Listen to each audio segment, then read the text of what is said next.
Daf Yomi Tractate Bava, page 89b, top of the page, and just going over the last line of 88a at the bottom. That the Gemara answers another suggestion, and if you would say that she should sell her marriage contract, if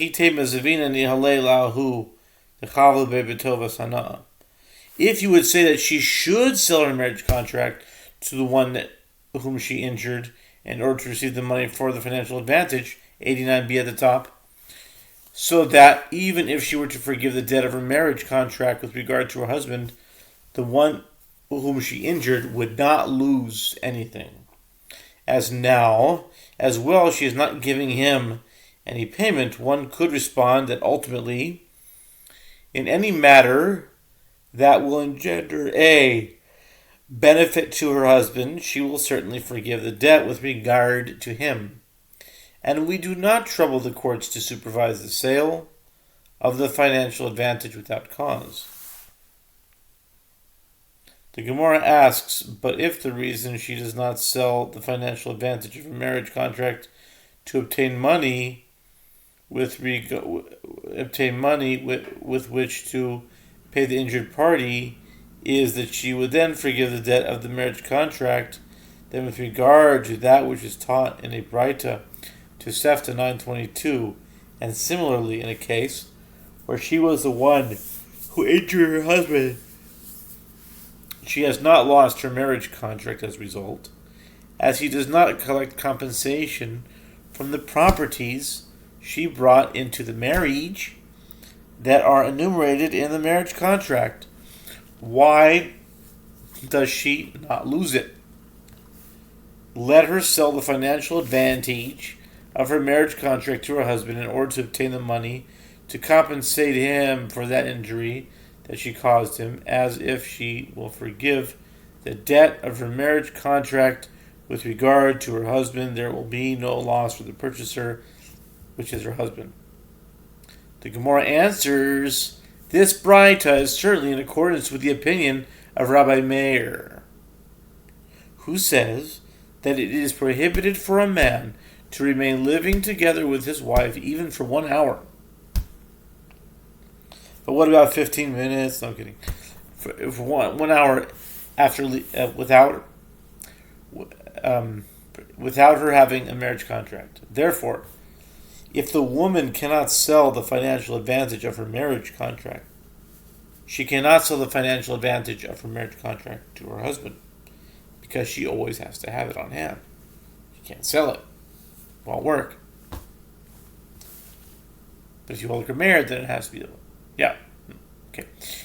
The Gemara asks, and what is the reason for the ruling of Rabbi Meir? What is the reason for the ruling of Rabbi Meir? It is so that she will not be demeaned in his eyes, such that he will easily divorce her. And here, if she were to sell the marriage contract to him, he would then divorce her and collect the properties listed in the marriage contract as payment for his injuries from her. If that is so, even now, where she does not sell her marriage contract to him, he will divorce her once she is divorced. And once she is divorced, he will collect the properties listed in the marriage contract as payment for his injuries from her. Preventing her from selling the marriage contract to him will not serve as an impediment to his divorcing her. The Gemara answers. The Gemara answers. The Braita is discussing a case where there is a large sum recorded in her marriage contract, so that because of that slight sum due him as compensation for his injuries, he would not be willing to lose the large sum that he would have to pay were he to divorce her. Therefore, the marriage contract does serve as an impediment to his divorcing her. Okay. The Gemara suggests, but if in fact the Braita is discussing a case where the sum recorded in her marriage contract larger than the sum is larger than the sum recorded in marriage contract required by Torah law, let them establish a marriage contract at a sum of marriage contract required by Torah law. And with regard to the other additional sum, let her sell it to her husband as payment for his injuries. Since she will be left with a marriage contract of a standard value, they would be allowed to remain living together. The Gemara answers. The Haley Gemara answers. The Haley Gemara answers. The Haley Gemara answers. The Braita is discussing a case where the sum recorded in a marriage contract is not larger than the sum recorded in marriage contract required by Torah law. That payment for his injury was assessed to be 4 dinars, and because of a gain of 4 dinars, the husband would not be willing to lose 25 dinars, which is the value of a marriage contract required by Torah law.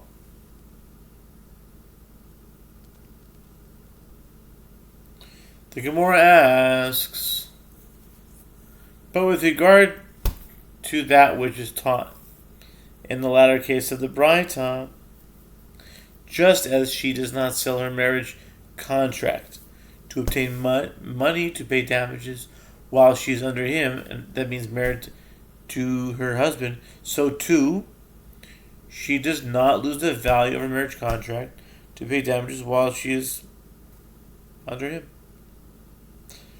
subject to him or under his rule.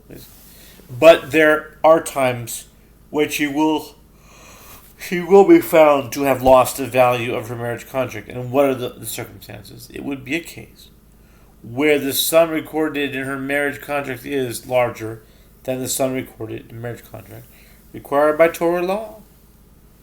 In that case, she would be obligated to sell a portion of the marriage contract representing the additional amount in order to obtain money with which to compensate the one she injured.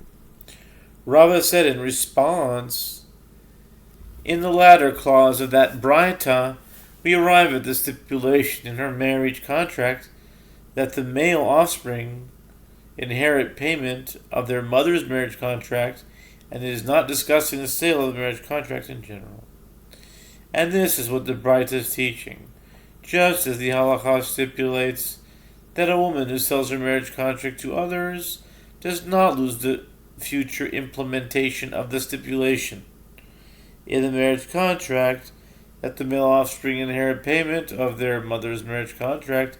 And Rava clarifies, what is the reason for this?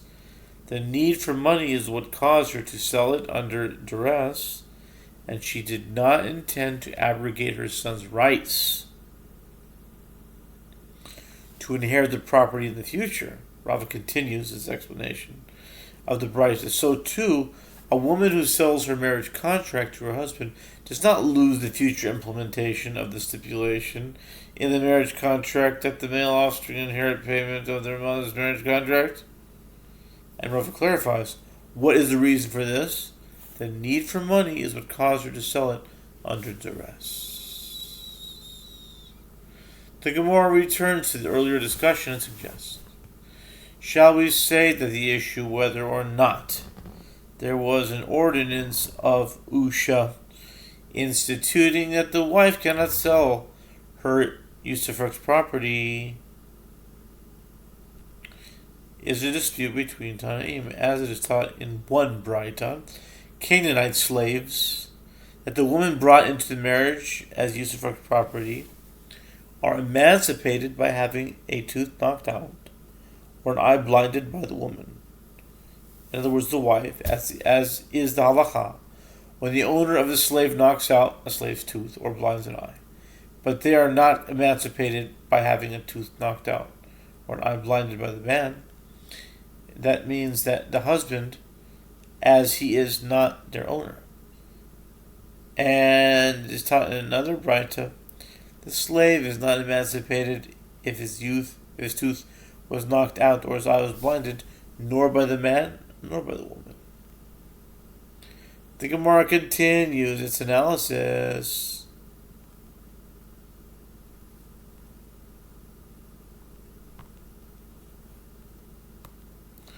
They assume that everyone holds an ownership of the rights to use an item and its produce, which the husband has with regard to use of property.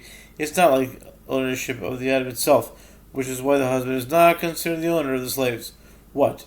Is it not so that the two Brightot disagree with regard to this? That the one who says that the slave is emancipated if he was struck by the woman holds that there is no ordinance of Usha? Since she retains the right to sell or use of property, she is considered the full owner of the slaves with regard to the halacha of their being emancipated, and the one who says that the slave is not emancipated if he was struck by the man and not if he was struck by the woman, holds that there is an ordinance of Usha. Since she cannot sell or use her property, she is considered to be the full owner of the slaves with regard to the halacha of their being emancipated. The Gemara offers an alternative explanation. No, perhaps it is the case that everyone holds that there is an ordinance of Usha, but here, in the first Braita, it is referring to the time before the ordinance was instituted, and since the wife had the right to sell her use of her property, she is considered the full owner of the slaves with regard to the halacha of their being emancipated, while there, in the second Braita, is referring to the time after the ordinance was instituted, and since she could no longer sell her use of property, she is not considered to be the full owner of the slaves with regard to the halacha of their being emancipated. The Gemara offers an alternative explanation, and if you wish, say instead that both this Braita and that Braita are referring to the time after the ordinance was instituted, and the Tana in each Braita holds that there is an ordinance of Usha. Rather, according to the one who says that the slave is emancipated if he is struck by the woman, but not if he is struck by the man. What is the reason?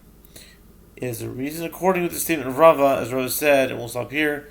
This is the bottom of 89b, and there you have it. That's the whole Daf. Wow.